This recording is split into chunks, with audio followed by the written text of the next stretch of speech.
ใหม่ไปเลยอันนี้นะโอ้บ่ได้มอดบ่บ่ฮะบ่ปล่อยมันใหม่ไปเลยเด้อให้มันคือบ่ใหม่เบิดจ้ะกันแล้วเฮาเห็นก่อนอ๋อเห็นก่อนแล้วเฮามอดบ่เด้อโอ้แสดงว่าไฟอยู่นี้ใหม่เนาะเด้อคือว่าแล้วจุอยู่เทิงอยู่เนาะโอ้ใหม่ตอนเว้นบ่เด้อประมาณ10 โมงซ้ำนั่นประมาณ10 โมงเด้อแล้วก็อย่าเฮาไปกินข้าวอยู่เฮือนเฮาหั่นอ๋อเราไปกินข้าวเอ้ยให้ไม่เฮือนเจ้าเอาแหละโอ้ยมันกว่าผ่านแน่บ่มึงเลยจังมือแล้วใหม่นี่มาแล้วสิเลยฮะ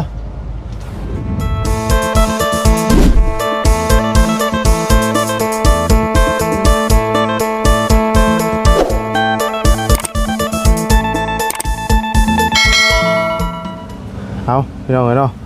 ขี่รถผ่านมาบัดสังเกตเห็นกระต๊อบน้อยของอายะเพิ่นพี่น้องเอ้ยโอ้คือได้ลื้อได้ถอนนะพี่น้องเอ้ยเนาะไปนอนใส่เด้บาทนี่ย้ายไปนอนน้ำกันบ่หรือว่าจังไดพี่น้องเอ้ยเนาะกระต๊อบน้อยอายะถือว่าเรียบร้อยแล้วบาทที่นี่เนาะตามทางน้องอ้อยเฮาก่อนเนาะเป็นจังไดคือได้มั่งแล้วเราไปนอนใส่พี่น้องเอ้ยสบายดีเด้อเนาะสบายดีและสวัสดีเพื่อนพี่น้องกันเบิดสุขุสุขคนพี่น้องกันเนาะพ่อๆกันอยู่อายะเนาะโอ้ยโหวันใดขึ้นต้นหมกมี่อันนี้เนาะสบายดีเลยสบายดีเป็นได้ก็ได้อันน่ะง่ายออกละฮะได้มากเลยฮะบ่ได้มากเอ้าไฟไหม้เด้อ เอ้าไหม้เฮงมาได้ไหม้ที่อย่าเฮาเฮ็ดกินหั่นไหม้แต่เฮงล่ะได้จักมือล่ะหมู่คือกันจักมือฮะอันนี้คือไฟไหม้เด้อเอ้าแล้วว่าคิดว่าม่างได้นี่น่ะบ่มาเบิ่งเทิงก่อนอันนี้บ่มันใหม่จังนี่บ่เด้อโอ้มันบ่ฮักบ่นี่เนาะโอ้ใหม่ไปเลยอันนี้น่ะโอ้บ่ได้มอดบ่บ่ฮะบ่ปล่อยมันใหม่ไปเลยเด้อให้มันคือบ่ใหม่เบิดจ้ะกันแล้วเฮาเห็นก่อนอ๋อเห็นก่อนแล้วเฮามอดบ่เด้อโอ้แสดงว่าไฟอยู่นี้ใหม่เนาะเด้อคือว่าแล้วจุอยู่เทิงอยู่เนาะโอ้ใหม่ตอนเว้นบ่เด้อประมาณ10 โมงซ้ำนั่นประมาณ10 โมงเด้อแล้วก็อย่าเฮาไปกินข้าวอยู่เฮือนเฮาหั่นอ๋อเราไปกินข้าวแล้วมื้อนี้แนมมาไฟใหม่เลยเด้อแล้วการไฟไหม้ในการน้องชายเฮาเห็นละวันไฟไหม้แล้วก็เอิ้นได้ของเราบ่ได้ใหม่ติบ่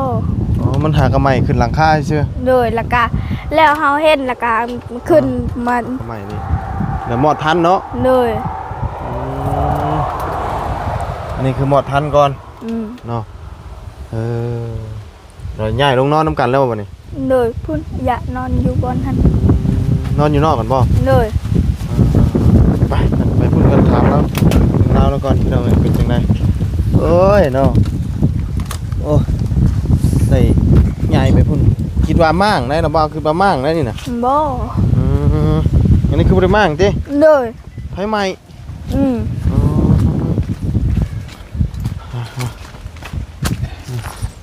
อันนี้คือไผใหม่พี่น้องเนาะโอ้ยเลยสบายดีเป็นได้ยะไฟใหม่เฮือนบ่ไฟไหม้เฮือนโอ้ยเกือบตายแล้วโอ้เจ้าอยู่หันบ่จะตอนนั้นน่ะก่อนมากินข้าวอยู่ร้านกว่านี้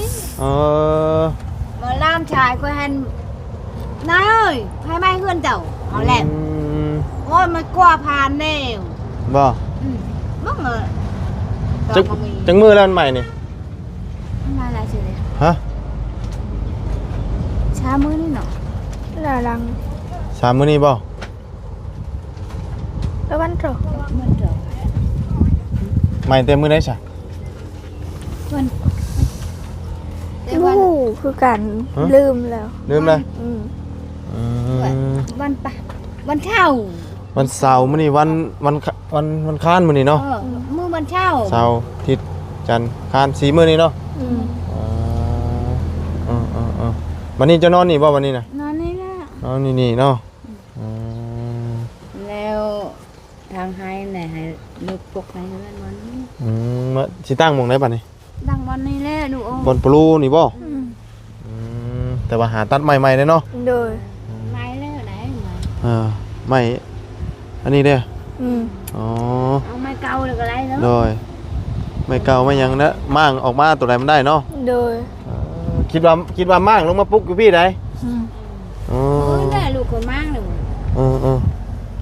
แต่ว่าไผไหม้นะบ่คิดว่าอันระยะปุ๊กแล้วสิดอกคิดว่าบริเวณไผไหม้เห็นบัดห้างกลุยอยู่ ไปบางปีมัน น้อยแต่ว่าใหม่ยังบ่ทันได้นั่นเนาะเห็นก่อน โดย อืม ผู้ที่เห็นครั้งแรกนะพุ่นเป็นไปเขาไปส่วนมันพุ่นเราเห็นแล้วเห็นแล้วกับมาการเราวิ่งเราแล่นแต่นั้น น้อย ไกลเติบ นี่ กับบ่ฮอด พอละน้อยนี่ชอย อืม แล้วเอาทอนจากเพื่อนเรา เอามามอดอันบ่ เลย หมอนนี่ได้ทอทุกคนเลย น้อย มาทอนนะ ซั่นเป็นมอดบ่ทันเลยนี่เนาะ อืม น้อยบัดนี้น่ะสิปลุกหม่องนี้ติ เลย บ่ได้ตั้งอยู่นี่บ่ บอดู หลังนี้ได้บ่นอนบ่ใช่นอนหลังนี้ก่อนบ่ ย่าน บ่มางเอาหลังนี้บ่ใช่ไหมยังหนีอยู่ จะเข้าอย่าไหวคือเพื่อนพ่อไม้เนี่ย ฮะ เพื่อนพ่อไม้เนี่ย เพิ่น มือใดจะเข้าสิมา บ่ อืม ยันมาอยู่แล้วมางมาปลุกเอายันว่าเพิ่นยังสิมาเอาอยู่ติ เลย โดยพากันเฮ็ดหยังจะกินนี่ เฮ็ดกิน กินหยังล่ะ กุ้ง กุ้ง เลยเฮา ให้ไปสอด เฮากับเอ้ย บ่ได้หลายบ่ ลาย ฮะ ลาย หลายอยู่ เลย เฮ็ดให้ได้กินเฮ็ดให้ได้กิน อืม ว่าได้กุ้ง ฝุ่นอยู่มอฝุ่น ขัวละ อืมเปิ้นเนี่ย กำลังนึ่งข้าวบ่ล่ะ เลย จีแกงกุ้ง อืม สอนอยู่ใช่ละห่วย พุ่น นะ อยู่นำแต่นำเซพุ่น อันนี้บ่ปลานี่บ่ปลานี่ก็แม่นบ่ช้อนน้ำบ่นี่นะให้กุ้งเลยกุ้งเลย ทำเฟ้ยจ้ะเฟ้ย กุ้งไงเฮ้ยเมียงอ่ะตอนยังน่ะคือเขาขัวบ่ เลย มันจุดคุย มันคือคุยไรเด้ จำเป็นต้องตัวกุ้งเนาะ อืม ปลานี่เช็ดได้จิปิ้งบ่ปลาจิปิ้งเอาเนาะจะมาหนึ่งข้าวก่อนกำลังหนึ่งข้าวแรงจิ๋วเห็ดกินเนาะควันจำไปหน่อยมานั่งพี่เฮาเนาะโอ้ยพี่นั่งพี่โอ้พื้นทางยางโบงได้นี่เนาะ เลย ทางยางโบงอันนี้นะโอ้เย็นเดี๋ยวยามแรงนั่งอยู่นี่กันเนาะ เมย์ไปใช้จังมันนี่ แม่ก็จิเลยไปป่าวัน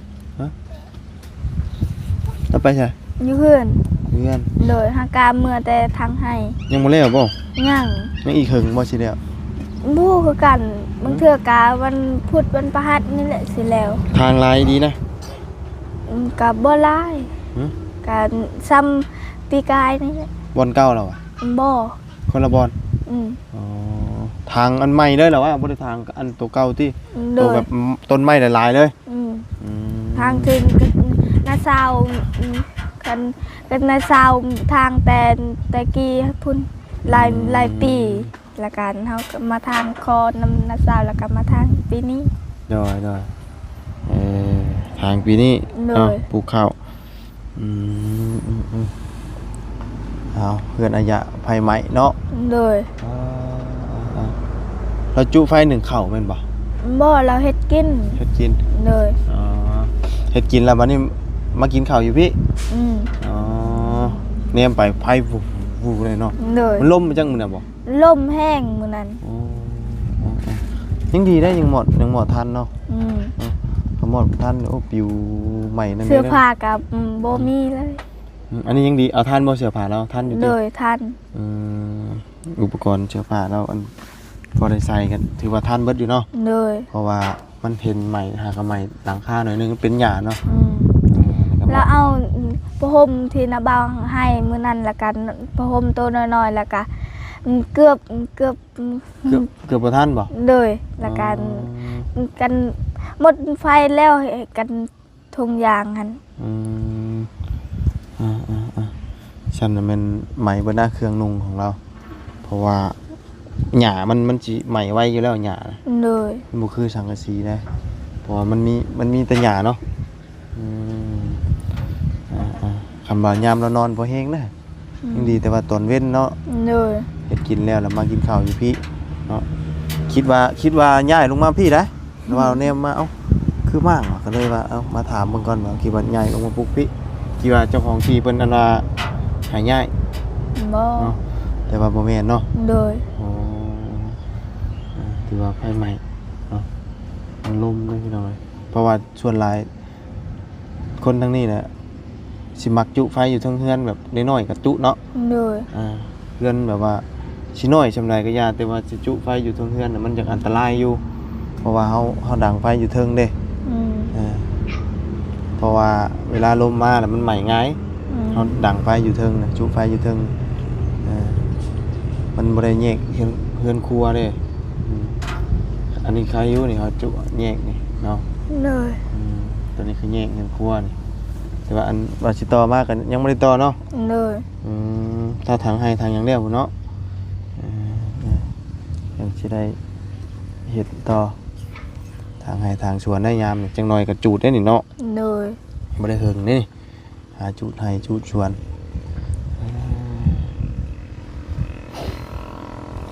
หนึ่งข้าวแล้วกินข้าวแรงได้นี่ เลย มื้อนี้สิไปทางให้อีกแล้ววะ บู้คือกันบางเทื่อกับพ่อมื้ออื่นไปแขก ฮะ ไปแขก ไปแขกคือหยัง ไปแขกมื้ออื่นแล้วก็เป็นวันที่18เขาเจ้าไปงานดอง อันนั้นเพิ่นไปแขกบ่ เลย และการเฮาแม่ก็บอกว่าไปเฮ็ดเสียหญ้าสวนอีก สวนมันบ่ บ่สวนนกเพชร สวนมะเพชร เลย เพชรอันมันท่านออกหมากบ่หรือว่าต้นออกหมากแล้ว ย่าง ตัวปลูกไม้แล้ววะปลูกในเซ่บ่หรือว่าในใด เลย ทางเสียหญ้ามันก่อนเนาะ Ừ. สิได้งามอันนั้นเนาะบางเทื่อก็ไปทางให้เนาะ เลย บางเทื่อก็ไปอันสวนพริก ก็ไปแน่มือไปแน่มือบ่ได้ไปแน่เนาะ เลย เดี๋ยวมื้อนี้ก็ไปหาสอนปูสอนปลาเนาะเนี่ยอยู่เนี่ยกินแรงเรากำลังเฮ็ดกินอยู่กินข้าวกินน้ำกินแต่เว้นนี่ดีบ่ กินแต่เว้นเลยเลิกมาอยู่บ่อยากบ่ บ่ฮู้คือกัน ผู้ใดอยากแล้วก็ผู้นั้นกิน ภรรยากก็กินก้อนบ่ เลย ก็อยากกินกลางคืนน่ะก็กิน ได้เนาะโอ้ยังอันน้ำหลังคาเราคืออันนั้นแท้น่ะมึงเฮ้ยมองเอกเตะกระโปะเราเลยเนาะโอ้เราไว้ในนั้นได้เนาะไหวบวงหมอมอดเนาะเราเอาไว้นี่เราขึ้นไปเทิงเพื่อนเราแล้วเราย้อนลงมาหันบ่ โดยบางเทื่อก็เราตักเสื้อผ้าพุ่นอยู่หลังคาพุ่น แล้วว่ายันเขารักเมียนอยู่เฮือนครัว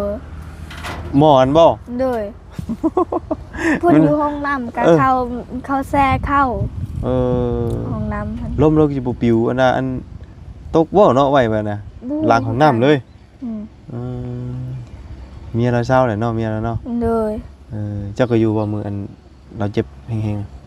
ๆเราเหนียวบ่ออกเนาะ แล้วเงียบออกแล้วเขาก็ไปห้องหมอกันบ่เสียงว่าการออกแล้วก็แล้วก็ได้ช่องสมือแล้วก็ขี่บ่ออกอีก ขี้บ่อีก แล้วกันเขาเจ้าไปอีกไปห้องหมออีกแล้วนั่นกัน2-3 มื้อเราอยู่ห้องหมอแล้วก็มาแล้วก็แล้วแล้วก็2-3 มื้อก็หาย แล้วเช้าแล้วบัดนี้เนาะ โดยเราไปอยู่มื้อไปพ่อเพิ่นพอดีเนาะมื้อเราไปมื้อแล้ว เหนียวบ่ออกนะ อืม เนาะเช้าคักแล้วบัดนี้นี่ประตูบ่อยู่ต้องประตูเนาะ โดยใส่ไปใส่กลับแล้ว เราบ่ค่อยอยู่เนาะ โดย ไปใส่แต่กลับ อืม อืมใส่กลับ มื้อนี้นะกา3 มื้อกับตอนแรงนี่เราไปใส่กลับ อืม ตอนเช้านึงเทื่อแล้วก็กลางเว้นนึงเทื่อไปกับเมียเราแล้วตอนแรงผู้เดียวเรา เลยไปตลอดเลย โดย จะคอยอยู่หาใส่กลับ อืม เนาะพอได้อยู่ได้กินเอาเย็นจ่อยๆเพียงลมเลยปีนะเนาะเฮ็ดให้คนเป็นไข่เป็นนาวลูกสาวกับเมียก็เป็นไข่อยู่พี่น้องเอ้ยจะเป็นจังไดทางเมืองสามารถนั่นกับบ่เช้ากับมื้ออื่นจะเมื่อเด้อพี่น้องเอ้ยกลับก่อนแต่จะโทรถามมันตอนแรงมันอากาศเปลี่ยนได้เฮ็ดให้เป็นไข่เป็นนาวเนาะ อืม ยังบ่สุกบ่หนึ่งข้าวนะยังอยู่เอาหาสอนปูสอนปลาใส่สวิงนี่บ่ โดย ยังดีนะมันถึกปลาเนาะ อืม ในปลาขาวทุกใหญ่หนึงไปแต่เช้าพุ่นเหรอ บ่แต่เช้าเฮาเป็นไปเสียยาซูนพุ่น โอ้ แล้วก็ไปกับน้องอยากไปแล้วก็ ไปเชียงใหม่นะ โดย อ๋อ ไปกับน้องผู้ลูกลาวพุ่นแล้วก็เราให้ว่าวันเมื่อแม่แล้วก็เมื่อแล้วก็ไปซ่อนอีก ไปสอนกับเอื้อย เลยแล้วก็กับชาวบ้าน 3 คนบ่ เฮา5 คน ทั้งเบิด5 คน โดยลูกเจ้าของดินนี่แหละ อืมไปสอนเนาะก็ยังดียังได้หลายเติบเนาะ โดย พอได้กินแรงอยู่ อืม หาอยู่หากินแบบธรรมชาติปูปลาหน้าน้ำเนาะกุ้งหอยเนาะแต่ว่าอันนั้นนะขัวเอาแล้วว่ากุ้งน่ะ โดย ขัวหรือเก่ง รู้คือกัน เดี๋ยวเบิ่งใหม่ก่อนพี่น้องเอ้ย อืม เนาะเบิ่งใหม่มันคือคุยกับแต่เขาคุยกันแล้วนี่เบิ่งใหม่ดูล่ะบ่าวเบิ่งใหม่ดูเป็นได้นี่เขาจะใส่ข้าวเบื่อบ่หรือว่าอีหยังเขาขัวคือใส่หลายแต่ อืมใส่ลาย โหคนหลาย อืม คนหลายได้ใส่ข้าวขัวหลาย โดย เนาะฮอนเลยพี่น้องเลยเนาะเยอะอยู่เนาะเป็นข้าวหนึ่งน้ำพอเห็นควยยังเช็ดออกมาอีกจุเนาะ อืม นี่แหละเป็นควยเนาะต่อมานี้เนาะมีขอกแบะน้ำใส่นี่มันยังอยู่บนเก่าเนาะ โดย ตักมาเนาะ อืม เดี๋ยวตักคดเอาคดอยู่บ้างเพื่อนยังไง บ่แล้ว บริคดแล้วเนาะ โดย เด็กของใหญ่เลย อืม เริ่มใหญ่หลายแล้วเอาเพื่อนระยะนี้เดี๋ยวจังหาไม้มาปลุกให้เราพี่เนาะ โดย บอลได้นะไปย่างไปเบิ่งรูปบอลแล้วอันเราก็สิตั้งโปโลตัวใดอันหมอกระยะสิตั้งกันได้บอลนี้บ่ โดย ได้ตั้งแบบไหน บ่ฮู้คือกัน แถวนี้บ่ ระหว่างสิตั้งบอนนี่หรือวะ ฮะ บอนนี่ บอลนี้เลย อืม กล้วยไผ่ตัวนี้ กล้วยพ่อตู้ ตู้7 ปีบ่ โดย สิตั้งบอลนี้ดิ อืม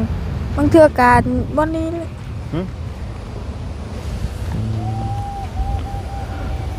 บางเทื่อก็สิน่าจะเป็นบอลนี้เนาะ อืม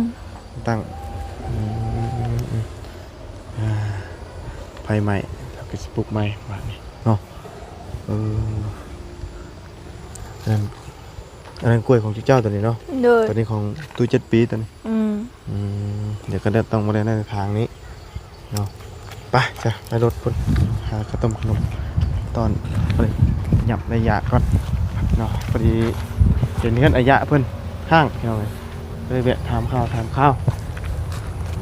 ว่าไฟใหม่เนาะ อืมเป็นระยะมีแต่กระดูกบ่มีศีล มีอย่างแล้วเนาะ โดย เวอร์จิงไข่ไปตัวนี้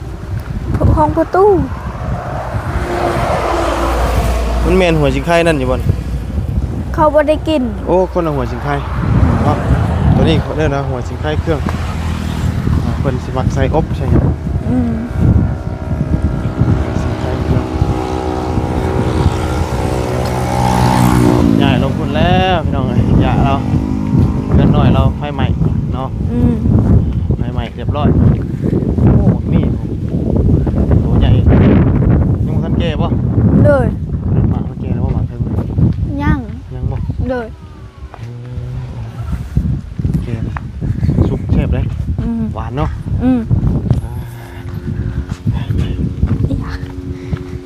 พัดไม่ได้กินบ่ล่ะ ก็กิน ฮะ กินแต่ก็มันบ่หมด บ่ เลย มันบ่ขมบ่บัด บู้คือกัน ต้องสิขมซะบัดเนาะน้ำหมักชะลีบ่ เลยพุ่นอยู่ชวนพุ่นอยู่นำ ลายบ่ เลยกะไล่ไล่กับมันคมแล้ว โอ้นี่บันไดขึ้นเว้นขึ้นนอนนี่มั้ยจ๊ะ พอ เอาขึ้นนี่เอาจับเบิ่งเปล่าขึ้นนั่งขาคองใช่ป่ะ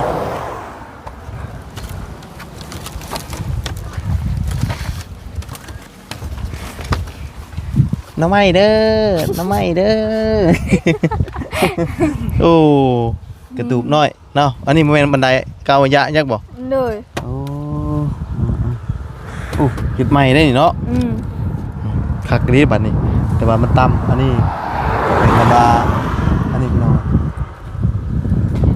ผานนกขังมันบอกดูว่าผานนกปู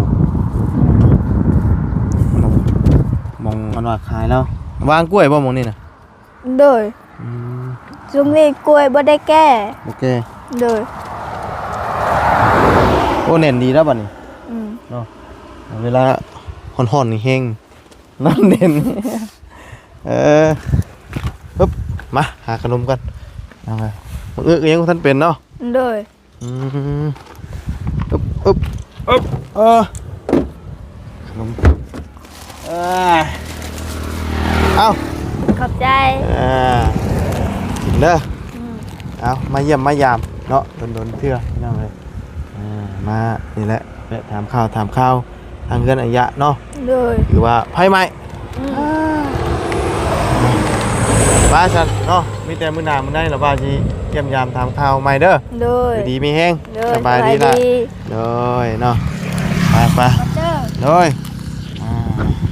โอ้ทางกระสูงเลยพี่น้องเป็นเฮ็ดใหม่นี่เนาะอันนี้3สั้นเลยพี่น้องเป็นเฮ็ดชั้นแรกสิเป็นปูนเนาะเป็นผสมเหยียบเข้ากันแน่นแล้วก็ชั้นที่2อันนี้ชั้นที่3ชั้นเนาะแน่นหนาเลยสูงจับบัดนี้รถถอยขึ้นจังว่าบ่ได้จังจักเนาะมันสูงกว่าเก่าเลยสูงกว่าเก่าหลายเท่าเลยเนาะตอนนั้นมันต่ำตอนนั้นน่ะขึ้นอยู่บนนี้สูงครับเป็นปูอย่างแน่นหนาเลยเนาะถนนงามเลยทางดำใหม่ๆงามเลยป้าสาวพี่น้องเนาะสำหรับคลิปนี้ก็ล่ำลาเด้อพี่น้องเนาะผมเจอกันใหม่ขอบคุณพี่น้องใน FC พี่น้องที่ตามชมเนาะมาแล้วพี่น้องสบายดี